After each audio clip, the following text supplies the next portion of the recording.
이번 주 북러 정상회담 성사 여부가 관심인데 일정에 대해서는 양측 모두 입을 꼭 닫고 있습니다.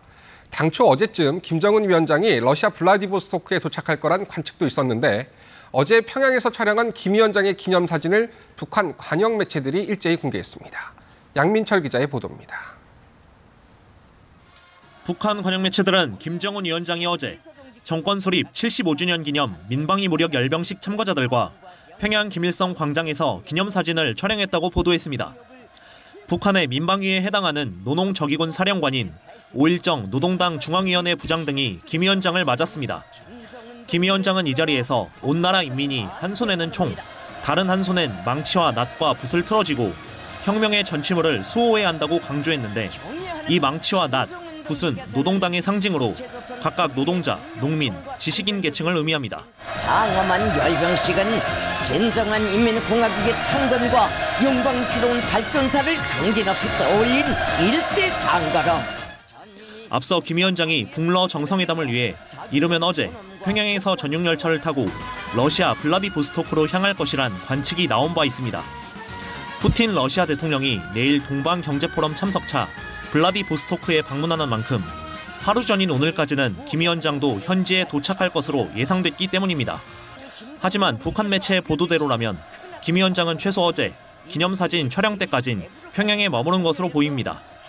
이런 가운데 일본 NHK는 러시아 연해주 지역 정부 관계자를 인용해 김 위원장이 오늘 전용 열차로 출발할 듯하다고 보도했습니다. 정부는 그간 북한 당국이 김 위원장과 타국 정상 사이 회담 여부는 사전 예고한 바가 거의 없다며 관계기관과 관련 동향을 주시하고 있다고 밝혔습니다. KBS 뉴스 양민철입니다.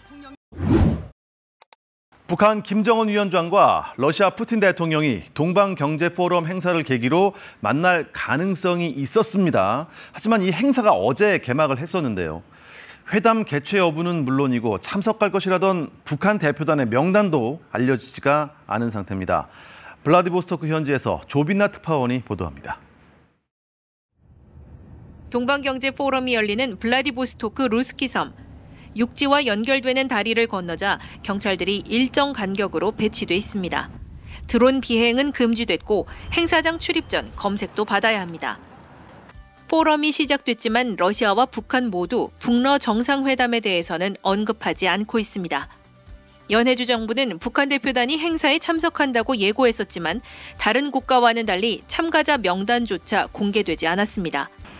오늘 평양과 블라디보스토크 간 항공편이 예정돼 있는데 북측 인사들의 입국이 포착될지 관심입니다. 블라디보스토크 기차역은 경계가 한층 강화됐습니다. 관계자들은 오늘까지 포럼을 위해 귀빈들이 도착할 예정이라고 전했지만 북한을 구체적으로 언급하는 사람은 없었습니다. 러시아 언론들은 북러 정상회담 관련 소식을 일절 다루지 않고 있습니다. 푸틴 러시아 대통령은 오늘 블라디보스토크에 도착하고 내일 동방포럼 전체 회의에 참석합니다. 현지에서는 김 위원장의 러시아 방문 가능성을 높게 보면서도 이 회담 시기가 포럼 이후 혹은 그 다음 주가 될 수 있다는 전망도 나옵니다. 블라디보스토크에서 KBS 뉴스 조빈나입니다. 네, 미국에 이어서 NHK가 이제 김정은 위원장과 러시아 정상회담의 가능성에 대해서 언급을 했습니다. 아까 회담 장소까지 예상해서 방송하는 걸 봤는데요.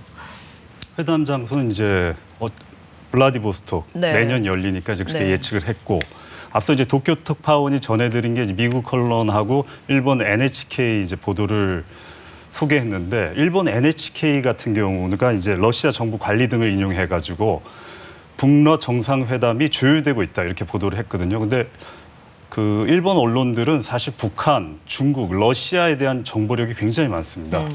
우리나라보다 더 많은데 네. 그러니까 과거에 김정일 전 국방위원장이 12년 전에 러시아를 방문해가지고 정상회담을 할 때 그 김정일 메드베데프 정상회담의 장소, 그다음에 동선 네. 이런 부분들을 우리 국정원도 파악을 하지 못하고 있었는데 네. 일본 언론들이 미리 예측하고 가가지고 취재를 했거든요. 그 정도입니다. 네, 이번에 김정은 위원장이 참석할 가능성이 높은 이 러시아 회담 동방경제포럼이라고 하는데 이 포럼의 성격과 내용은 어떻게 되는 겁니까? 그러니까 푸틴 러시아 대통령이 이제 동방 정책을 추진하고 있는데 이 정책을 이제 지원하기 위한 경제 포럼이거든요. 네. 2015년에 시작했는데 코로나19 팬데믹 시기를 제외하고는 매년 열렸습니다. 블라디보스톡에서 열리는데 사실 블라디보스톡은 극동이잖아요.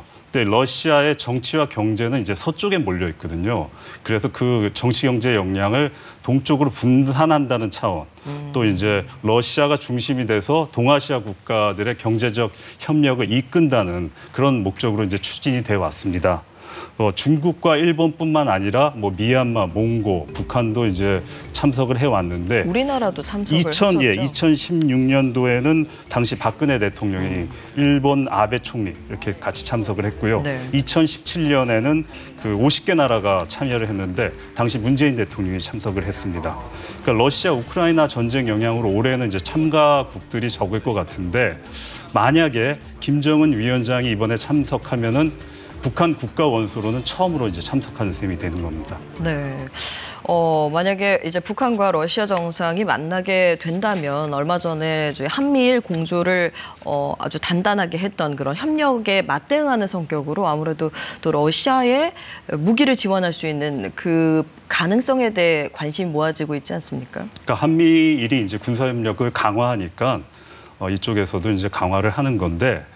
그 미국과 서방 국가들이 우려하는 것들은 이제 우크라이나를 이제 지원하고 있지 않습니까? 네. 그런데 이제 러시아에 북한이 재래식 무기를 지원하는 것을 우려를 하고 있습니다. 그러니까 우크라이나와 전쟁 중인 러시아는 하루에도 포탄 한 수만 발씩을 지금 사용을 하고 있거든요. 그래서 포탄 공급이 모자란다는 얘기가 나오는데 네. 그 지금 북한에 있는 그러니까 구경으로 따진 122mm, 152mm 그 자주포탄은 러시아의 무기 체계를 그대로 갖고 왔기 때문에 만약에 북한이 지원을 하게 되면 그대로 가져다 쓰면 됩니다. 그러니까 지난 7월에 그 전쟁 책임지고 있는 쇼이구 러시아 국방장관이 이례적으로 북한을 2박 3일 방문해가지고 김정은 위원장과 계속 회담을 가졌어요. 이게 네. 군사 협력으로 이제 추정이 되는데. 북한은 러시아의 재래식 무기를 지원하고 러시아는 미사일과 이제 군사 위성 등의 첨단 기술을 이제 제공할 가능성이 이제 점쳐지고 있습니다. 미국 백악관은 북한이 러시아에 우크라이나전 무기를 제공하면 반드시 대가를 치를 것이라고 경고하고 나섰습니다. 네, 윤석열 대통령도 지금 여러 차례 그 부분에 대해서 언급을 했는데요. 만약에 이제 김정은 위원장이 러시아로 간다면 그 전처럼 육로를 이용해서 기차를 타고 갈 가능성이 유력하지요. 예, 2019년에 북러 정상회담 때 그때도 이제 블라디보스톡에서 열렸는데. 당시 이제 김정은 위원장이 전용 열차를 타고 평양에서 블라디보스톡까지 갔습니다. 그러니까 북한 국경지대 나진역에서 블라디보스톡까지는 한 4시간 정도면 가는데 네. 평양에서 출발할 경우에는 거리가 한 1,100km, 시간으로는 20시간을 꼬박 달려야 한다 그러더라고요. 그 동방경제포럼은 블라디보스토크에 있는 루스키 섬에 있는 극동 연방대학에서 다음 주 10일부터 나흘간 열릴 예정인데 지금 현지 분위기 보니까 경계가 벌써부터 삼엄하다고 합니다. 네, 오늘 말씀 잘 들었습니다. 고맙습니다.